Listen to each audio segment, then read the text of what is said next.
Get ready to innovate and organize your workspace with Metro. As the industry leader in storage and distribution systems, Metro is here to transform and organize your kitchen. With their premium solutions, you'll experience the Metro difference. Metro's sturdy and versatile shelving units, workstations, holding cabinets, and utility carts are designed to streamline operations and maximize your productivity.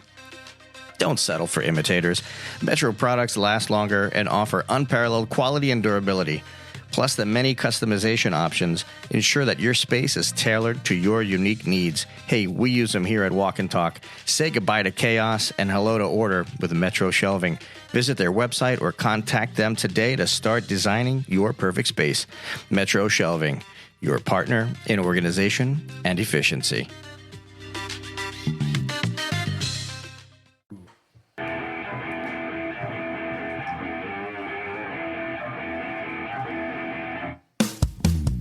Hello, Food Fam. This is the Walk and Talk podcast where you will find the perfect blend of food, fun, and cooking knowledge.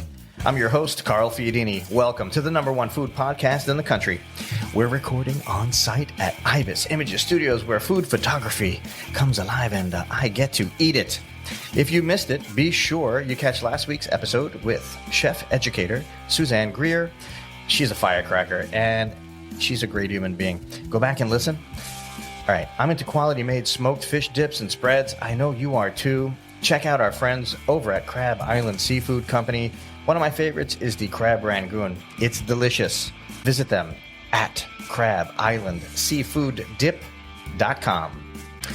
So, interesting news. Walk and Talk is going to be on site at the University of Tennessee in 2 weeks to cover an episode of Kitchen Storage Makeover. This is an amazing contest created by Metro Storage and Distribution Systems. Walk and Talk's own Pooch Rivera and Glenn Haggerty of Pius Media will be capturing the entire adventure along the way. It's a road trip, baby, so it's going to be fun. Learn how to become a contestant on IG at Metro Food Service. Check them out. All right, so who's an entrepreneur? I am. Well, today we meet a fellow who decided to open up a food truck park so he and his lovely wife could improve their culinary options in their area, and that area needs it. So this is a really great thing. These are my kind of people right there because one day they will feed me. It's true. That's going to be David Chan, owner of Brandon Food Truck Park. He is on deck. Stand by for that. Okay. Listen here. Before we get started, I want to be the first on-air personality to congratulate our man, chef, podcast co-host, and now author, Jeffrey Schlissel. Congrats. Thank you, Jefferson. It's really weird to hear that, author, right? Yeah. You know, but thank you very much. I appreciate that. I know that this is a big moment for you, so my intention is to actually just suck up all the attention. And, yeah. Why don't you go ahead and take a minute?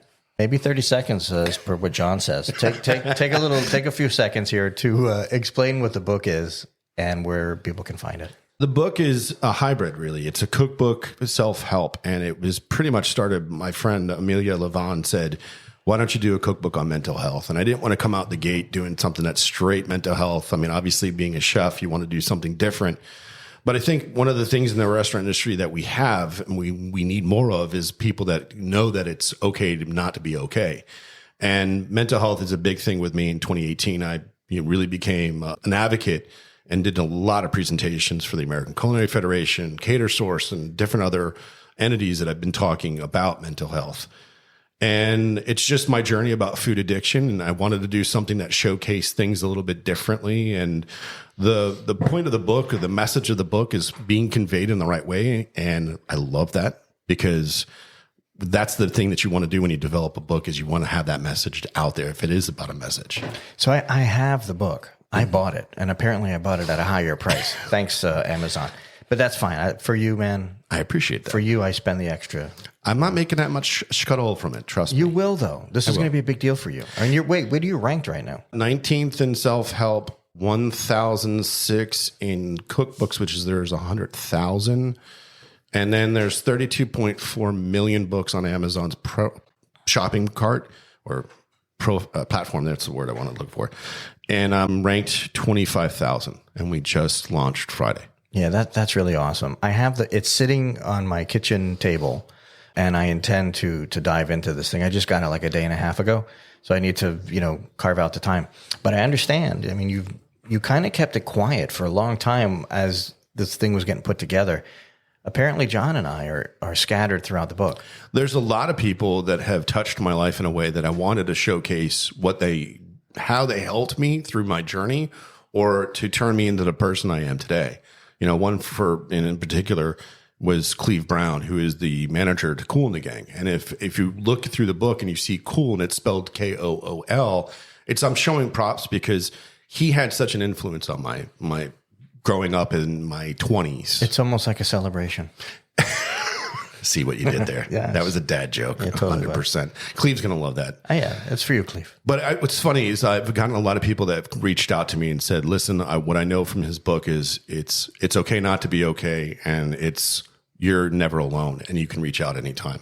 And it's one of those beautiful things. Tina Davis, I got to give her a shout out. She inboxed me. She's like, I'm eating dinner and I'm reading your book, and I thought I stained it with some steak juice. I did some things there where I wanted to be different. I wanted to showcase things differently. I didn't want to have stagnant white paper, black writing on it, especially with John's beautiful photography. So we did a little bit of like water stains or coffee stains or juice, whatever it is, and they're scattered throughout the whole recipes. Well, I don't know if anybody would understand what a water stain is, but that's totally fine. People from New York understand. What's the name of the book? It's called Craveable Obsessed Journals of a Food Addicted Chef. It's on Amazon. It's actually doing so well that Amazon's algorithm, as you mentioned, dropped it down 23%. It's like $38 now. Don't say that. Now people aren't going to go out and buy it. He's doing good enough. No. It's not good enough. It's about the message. It's not about the money. It's about the message. If it helps one person. Exactly. Just one life. That's what it's all about for me. You know what? People, don't buy it. No, I'm kidding. Go out there, get this book, check it out. It's on Amazon. I'll put the, you know what? Because it's you, dude. I'll put the link in the. I appreciate that. And it'll be. Are we done with this? Yeah, I think so. Can we move on? Yeah, I'm kidding. I'm actually really thrilled for you, dude. I appreciate that. Yeah. When we do our cookbook, I might mention you. All right. So, David Chan, welcome to the program. How are you? I'm doing good, thank you. All right, man. All right. So check this out. Let me just set this up. For the last year or so, I drive down Lithia Pinecrest. This is in Lithia, Florida, near Riverview, off at kind of outskirts of Tampa. And there's a certain part of this. Once you get past a certain area, there's like no more life for a while, right? And one day I'm driving and I notice a food truck. I mean, we're in the food industry here, and I saw a food truck, like a lonely food truck. And I said to myself, boy, I wonder what that guy's doing there. He must own the property. That food truck must just live there, right? Didn't think anything about it. Over the course of weeks and months, I started seeing more food trucks, and then I saw string lights, and then I just said, wow, actually there's some action happening there. And around that same time, I saw on Instagram, what popped up is Brandon food trucks. All of a sudden, food truck park. And all of a sudden, I made this I had this epiphany. It exploded in my mind. I said, I bet you that's the same. It's got to be the same place. So anyway, David, I reached out to you. We've been communicating, and it is, in fact, you are he with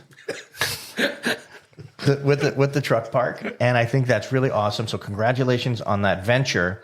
And this episode with you, we are going to go full entrepreneur status with you. Okay, thank you. Thank you again for inviting me. I'm probably one of those rare people you would invite that actually doesn't even know how to cook. I can't call myself a chef. My wife does most of the cooking at home.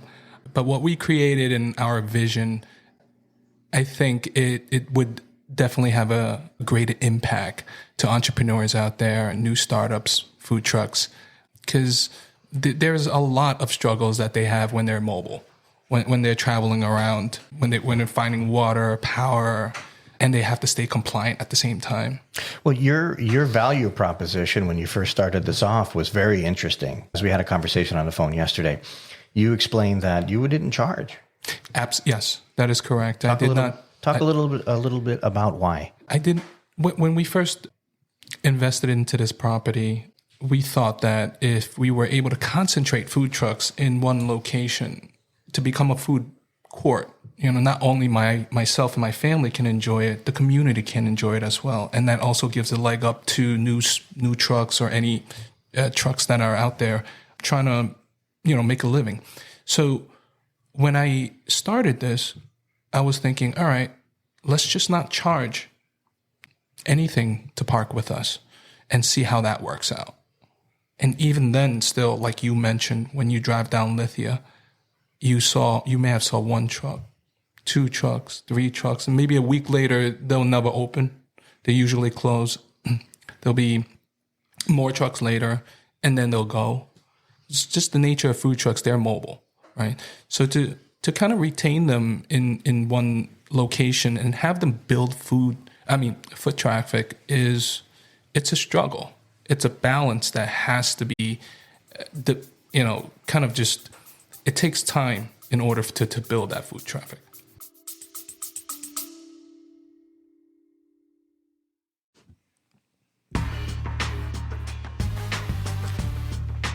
Walk and Talk podcast, now sweetened by Noble Citrus.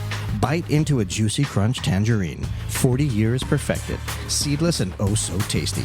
Or savor a starburst pomelo, the giant citrus with a unique zing. Don't miss autumn honey tangerines, big and easy to peel. Noble, generations of citrus expertise, delivering exceptional flavor year-round. Taste the difference with Noble Citrus.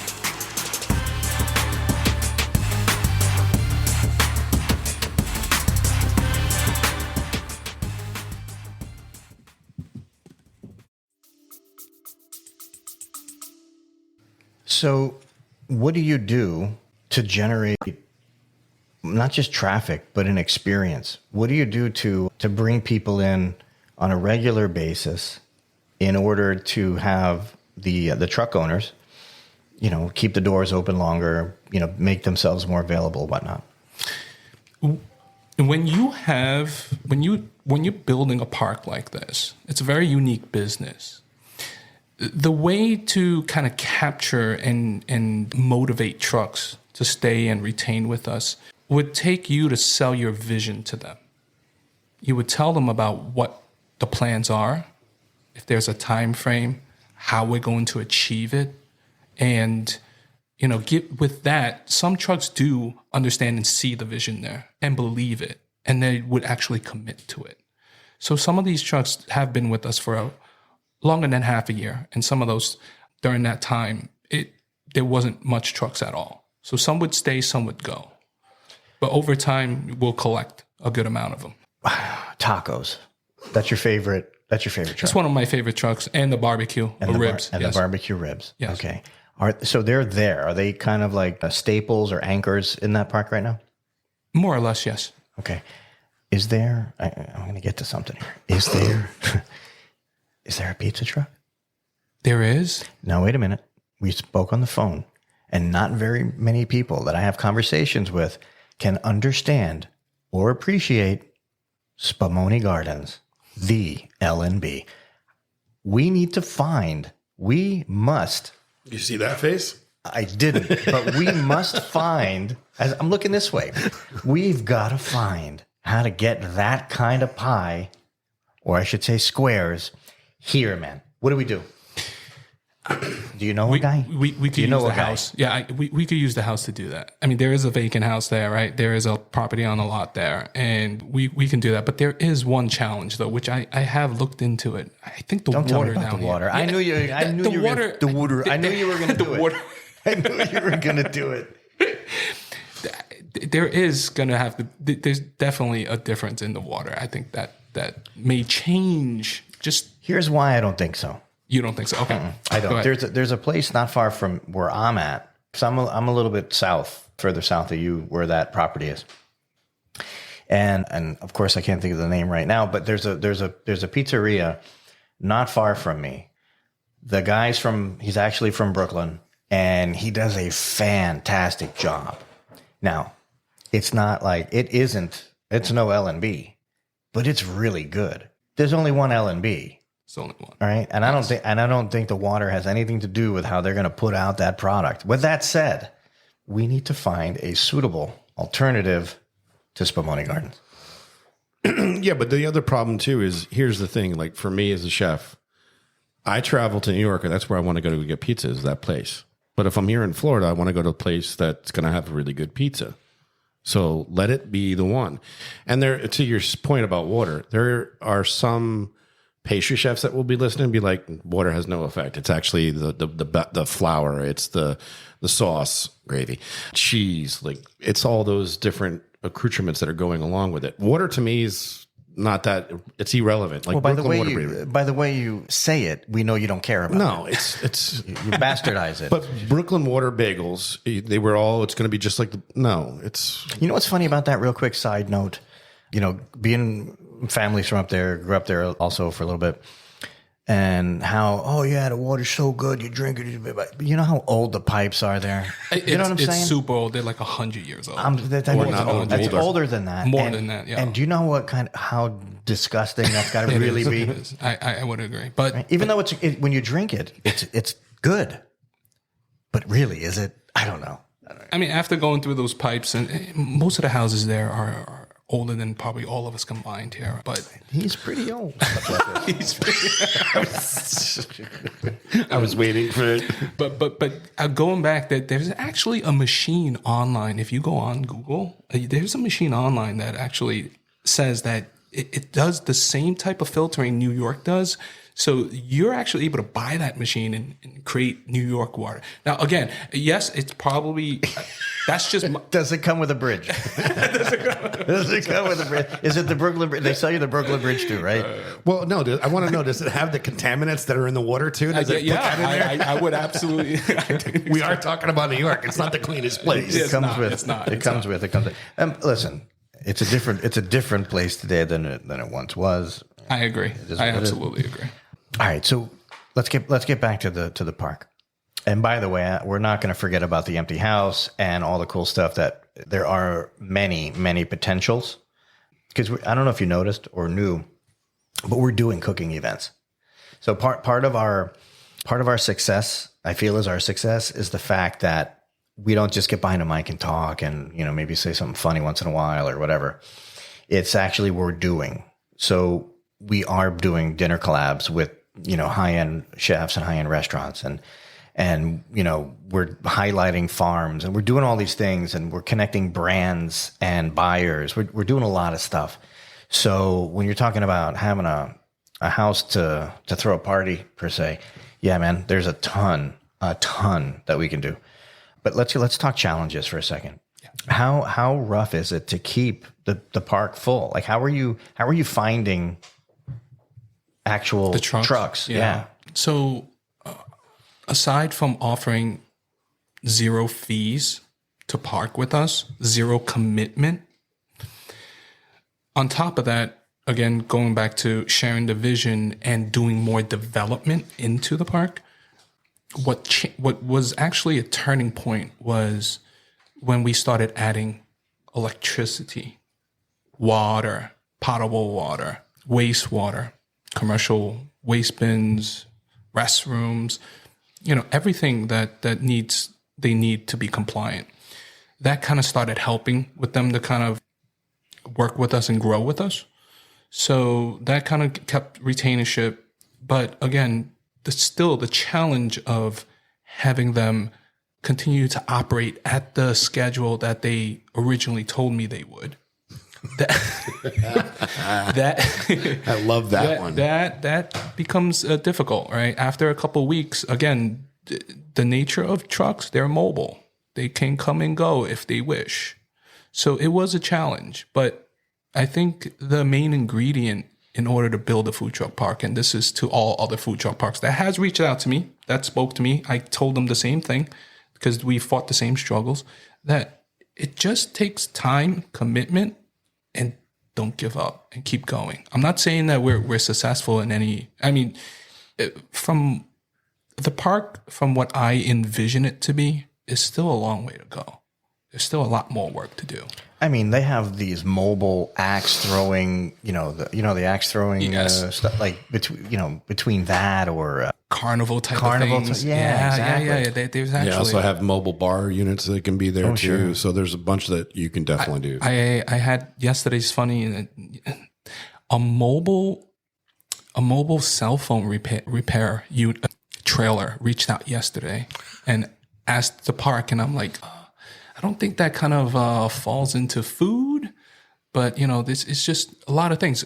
But if it brings traffic, it brings traffic. Haircut, salons, mobile. It's in the van. So that I can tell you with assurance would be phenomenal. Because like the place that I go to, Yeah.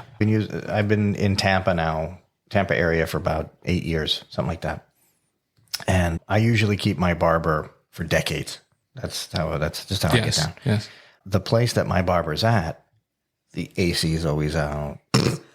Something happens. I want a towel, hot towel thing. I'm out of towel. Like, what are you doing? But he's great. I wish that cat had another place to kind of just go and do his deal. That would be phenomenal. Because I feel like that's not just unique to my shop. I feel like that's probably everywhere. No, it's actually that they actually travel in a van, and when you sit down, there's a seat with everything they need, and it looks like a barber. I'm sorry. I have this image of dogs, the groomer, you know what I'm talking about? And you're up on the table. Can I get a bath too? Can I get a bath while I'm there? Put me in a no. Okay. Oh my God, I would pay good money to see that if that was his. But that's not the weirdest one. The weirdest one was actually a mobile gym that came to us. They had gym equipment, and it was a bus. It was a large bus with gym equipment. Then, during discussion with this vendor, I was like, well, it's outside's like 110 degrees, right? And you have all this gym equipment that you kind of just expose out. You can actually bend out forward with all these stuff that you could have your subscribers work exercise with. And I was like, I don't know if this is going to be something. And then you put them next to food. Well, it would have to be next to like the Vitamix. No, you know what it's like? That's like being at your house and having a workout, and then the refrigerator's right there. So now you have the bus that's got the workout, and the refrigerator's the food trucks. How do you think You wouldn't go in near that. That's how place. I do it. You would never just notice. look at it. You look, that's a cool bus. Let me go get a hot dog. Wait a minute. Well, that's what I'm trying to tell you. I work out 6-7 hours a day, 7 days a week, but you wouldn't tell because you know what? I go straight to the fridge and eat 6-7 hot dogs. That's what it's doing. At least he admitted it. Oh, man, yeah. That's not true. I don't do that. I know you don't. 8, 9 hot dogs. I really eat them a lot. Yeah, and I know you don't work out 6 to 7 hours a day. No, I don't. I don't do that. Especially when you're getting up at 3:30 in the morning to post. Actually, since I've had children, I haven't seen a gym. I hardly can. I don't want to even do push-ups. You're not the only one. I feel the same way. Mm-hmm. Side note, daughter's 9, right? So 9 years ago, or 8.5 years ago, no, 9.5 years ago, excuse me, I was doing Muay Thai. I was active. I was doing stuff. It was fun. And then. So you're blaming your kid on that. That's really messed up, bro. I love her so much. And him, both of them. I love them. But when it comes to like, extracurricular stuff or your own self, like just toilet bowl. Sounds about right. Yeah. But how did you come up with the idea and you said, hey, I'm going to do a food truck park? Food truck park, yeah. Me and my wife, before we had kids, would go above and beyond to travel to different places to eat the food that we want, for what we were craving for that day, right? And we would do that. And we miss those days where the food variety was, is just abundant. So I was like, you know what? Let's try this and see. And to be honest, my mother told me I'm crazy.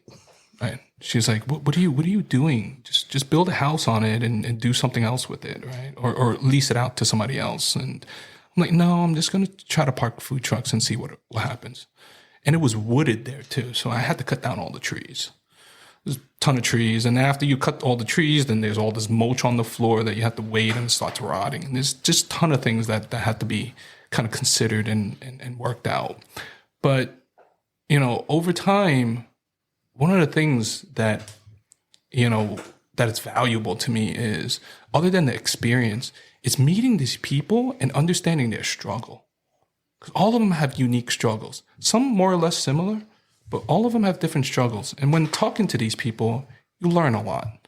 And it gives me satisfaction to be able to help them and provide a platform for them to exercise their culinary skills and whatnot. So there's a lot of value to it, which I didn't expect when I started. So when you're actually having conversation and learning other people's struggles, it's in concert with your own struggle with the park, right? Yes. They might not know, but it gives me kind of some, I guess, it makes me feel a little better knowing that they also have the same struggle, right? It's validation. More or less, it is. Yeah, it's validation. Because building the park, they understand it's difficult. One of the main things that I didn't want to do was build the park on their expense. We'll have to do it on both our expense and make it fair.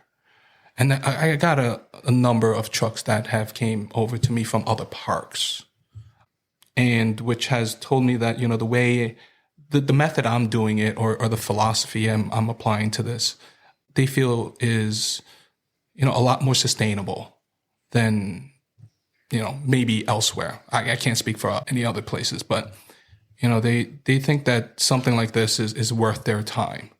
And, to some extent, we all walk the same ground, we breathe the same air, right? We're going to have the same struggles, more or less. If they can understand that, I need time to implement certain new developments at the park, I would also understand that they can't operate 7 days a week because they're only operating themselves, right? So there has to be a middle ground between us. So it's always a constant balance between that. But through that, we build a relationship, a trust, and I think I learn a lot from that. And that also gives me satisfaction because I'm out there actually doing something much more impactful than my 9-to-5 job, which I still do. My IT, my boss doesn't listen to this, but but I'm an IT project manager. It's boring stuff. And it's constant chasing, resources to do things. But yeah. I have never met an IT person that didn't have something happening on the periphery. Yeah, I think that just because they're in IT, it kind of gives them a bit more freedom with maybe working from home or hybrid, some form of that. And they probably have a bit more time to just figure something out. But to do something like this, you kind of just got to dive in and commit yourself. I mean, at first, I probably thought about giving up on the park at least 2 to 3 times. And I would probably think that would be the same thing for any entrepreneurs out there. Trust us. Yeah. Right? Like over time, you just like, where is that validation? Where is that validation point where like you should keep still moving and going forward? Like you committed all this time, money, resource, everything. And, when is this ever going to work? Right. So I think we constantly keep asking that question for at least startups or entrepreneurs. Oh, yeah. We do that every day. Every day we do. I look at you and I go, why? Why? Yeah. Right now, how many trucks do you have in the lineup? I have 11 trucks. Okay. And if you don't know this, it's okay. Like nobody's judging. We're all judging. Do you know kind of in and about what their concepts are?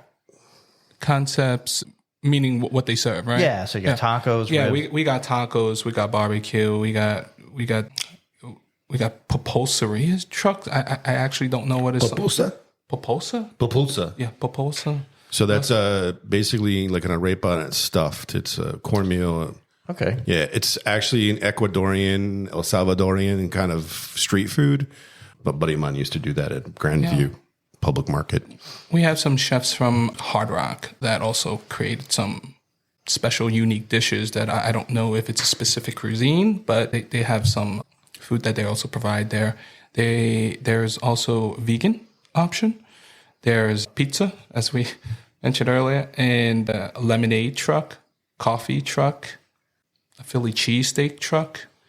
we just signed up a hibachi truck.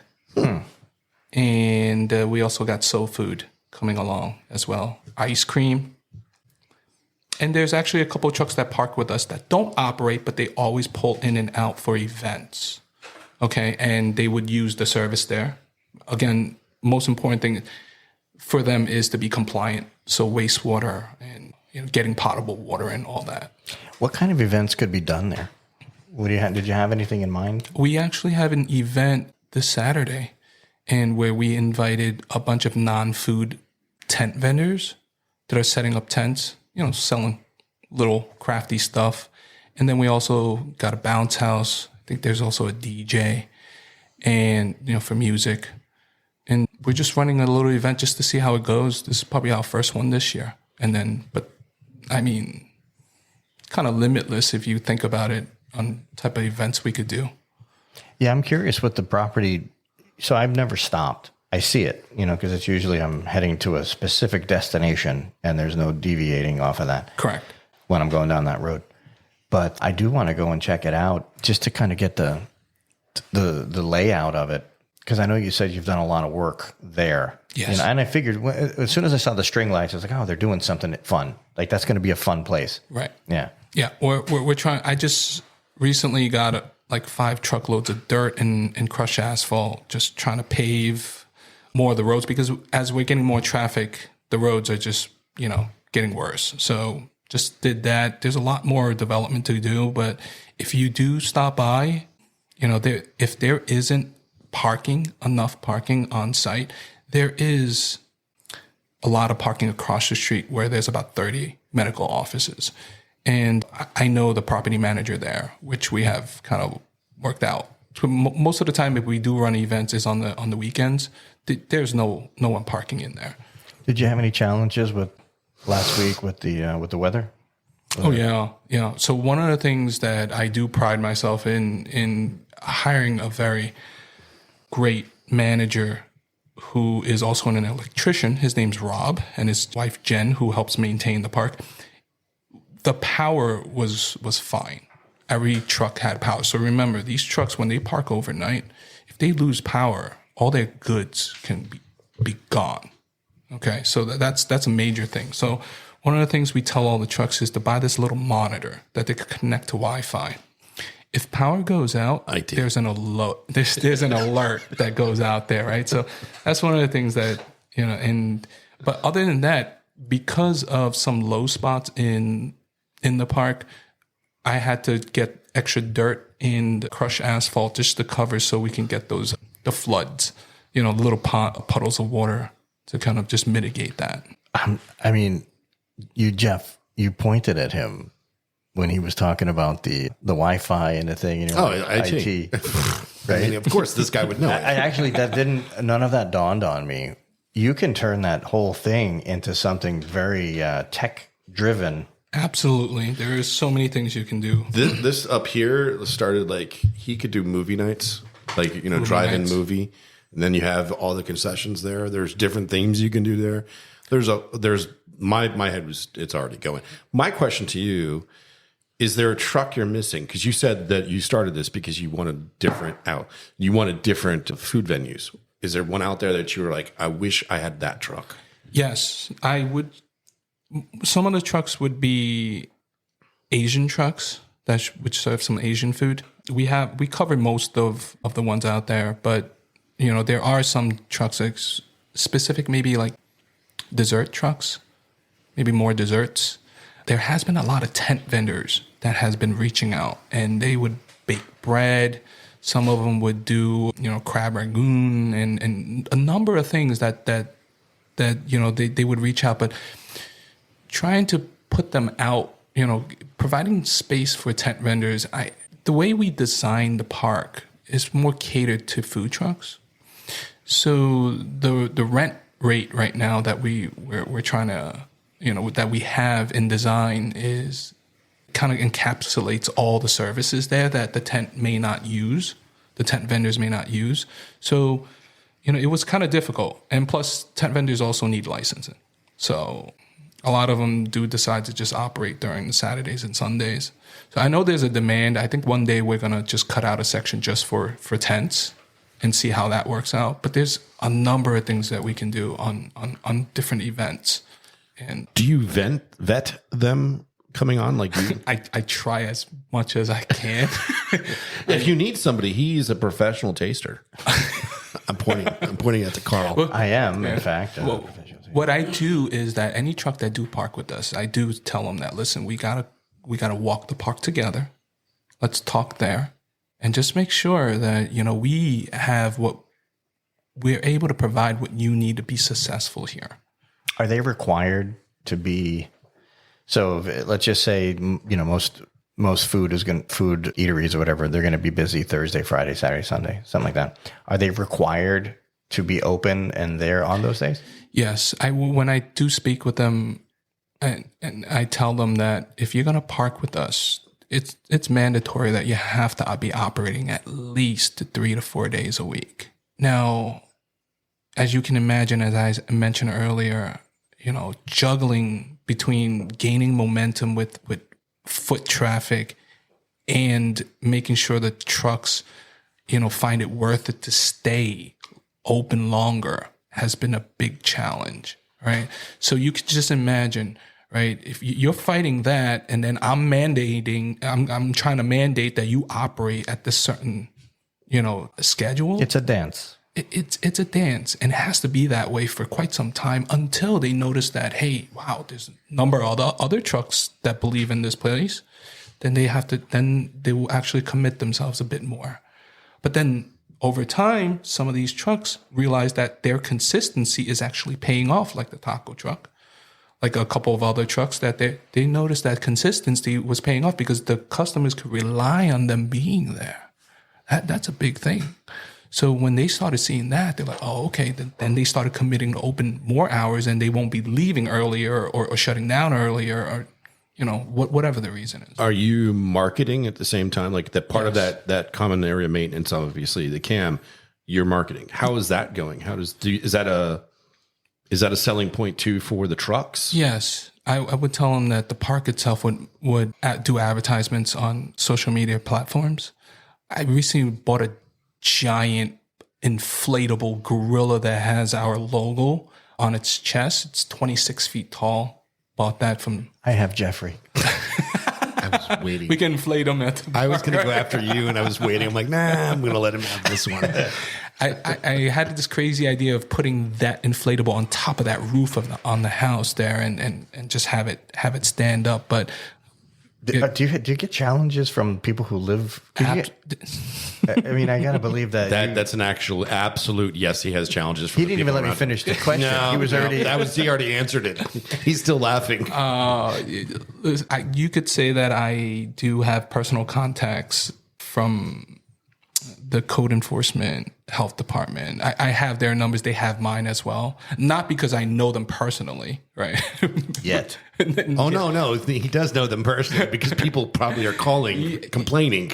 There has been a couple of complaints. One of the things was one of the trucks, operators, his birthday, and he asked me, David, can I run a little event here just to have family, friends, and just blast the music and whatnot? And unfortunately, I wasn't there to monitor the whole thing. The event went from afternoon till late night, and the music was blasting at 9:30, 10 p.m. And they were all drunk. And obviously that upset some of the neighbors, which the neighbors called me directly too first. So I was like, okay, let me go there. And I took care of it. And I just told them that, listen, going forward, you can't be doing this anymore. And later on, I think the next day the truck left and never came back. Well, number one, I can appreciate that. But number two, why wasn't I invited? That was not a party if we're not there. You know what I'm saying? That sounds I'm amazing. just sorry it's not a party. But I can also appreciate the whole get off of my lawn sort of vibe. Do you know what I mean? Mm-hmm. At this point. There's actually a more recent report was like, how is this possible? What kind of business is this? How are they able to operate and just put food trucks onto a vacant lot and just let them operate like that? Why is that legal? So that was one of a complaint from a local, I guess, citizen there, and I mean, we have the zoning. It's zoned for it. It's zoned for it. We have the zoning, and the code enforcement agent, which I know, which took this complaint. I know him personally, and he tried to explain to the person that, you know, the owner went through very difficult rezoning to actually to be legal to do what he's doing. So then he told me, you know, kind of just make sure everything is in compliance. You know, change does things to people. People don't like change. So obviously this person that complained probably was like, I don't want this, so let me complain about it. Yeah, but isn't that, see, I don't know if this is a thing or not, but like I would say, all right, you know what, person X, come on in. I'd work something out with the vendors, take care of them, make them feel part of the family or something like that, and make friends with them. Dude, it's like when you first move into a house and you're going to throw a house party, you're going to ask and invite all the neighbors around. Neighbors, yeah. I'm not inviting any neighbors. Well, nobody likes you. Yeah, no, that's not true. That's not true. Yeah, it's true. Damn it. Yeah, there's going to be people that may not feel that that's the right thing to do. I even had someone that, you know, maybe was an animal activist who actually reached out to me on Facebook and mentioned that, you know, you guys are slaughtering animals. You know what you need to do? What you have to do is share with them with the one of the videos where they're getting a little piglet and they're giving it the massage and they're putting a little, like, the chapstick on the nose and it, you know, brushing it, and then boom, it's right from the grill. You know what I mean? Send that to them. That's what you should do. But Or you can send me there. I'll take care of that. I'll just hold up my arms with that. I'm like, these are vegans. What we need to do is get a butchering truck out there. That's what we need to do.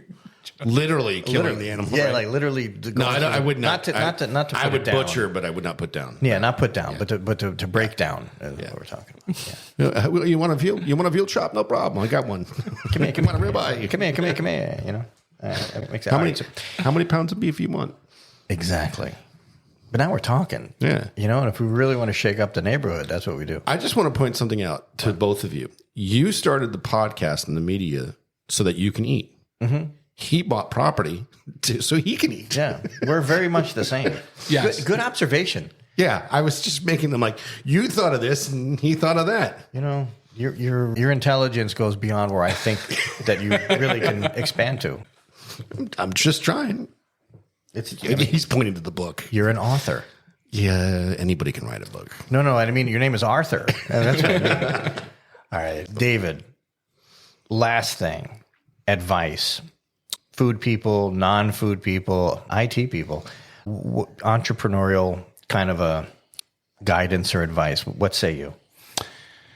there is a saying that I've heard, and more or less over time, I've really understood it very well. And it goes this way. Today is difficult. Tomorrow will be worse. The day after, the sun will come out. But most people die tomorrow evening. And if, you kind of just dwell on that a little bit, it kind of sums up, entrepreneurship. When you don't give up and you commit yourself and you keep going and you just don't stop. And yeah, there may be people that may tell you otherwise. Listen, it might not just work. If you could just ignore all the noise and stay committed, and you're able to prevail in due time, things will work out most of the time. Okay, most of the time, I believe. Right, that's just my philosophy. And it took a year and a half, and a lot of mistakes, a lot of feedbacks from everybody, and a lot of learning and experience. If I gave up, that would have been it. All these trucks would have actually no place really to kind of go and say, all right, you know what? I want to start this journey. And, but doing this, it's going to take, it's going to be very difficult with trying to go out there and going to different events and have no place to really, go back to and have all these services already provided. So, one of the things is in life is just, if you don't give up, I think, not only that it'll make a huge impact to yourself, but to everybody else around you. So I agree with that 100%, because we're living in that same fabric. I will tell you this. There's a meme or a video on social media where it has, this is entrepreneurship. And it's this little kid with a Nerf gun and he shoots himself in the groin and he starts crying. That is entrepreneurship. Right. It's self-inflicted pain. And yet you continue to do it. Anna, we're wrapping up. How do people find you? Oh, find us on Facebook, Brandon Food Truck Park, Instagram, Brandon Food Truck Park, on our website, brandonfoodtruckpark.com. You can also find us there. And there's actually, I believe there's a number there which you can call or send an email to. Excellent. David, your lovely wife, Kristen, Jefferson, congratulations. Thank you for coming. Your book, man, I can't wait to put it in the garbage. John, I love you, baby. Everybody did a great job. I can't wait to read it, dude. Congratulations again. Thank you. All right. We are out.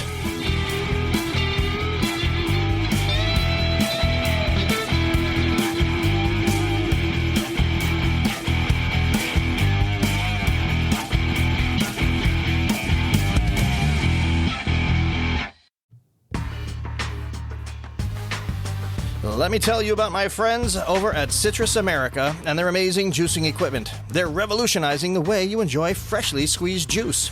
They're at the best hotels, restaurants, and markets. Their mission is simple. Develop a unique consumer experience with on-premise juicing, deliver healthy taste options to clientele, and juice more faster. It's that easy. Citrus America supplies the highest quality juicing equipment and solutions in the industry. So whether you're a small business owner or a large corporation, Citrus America has the right juicing equipment for you. Find out more at citrusamerica.com.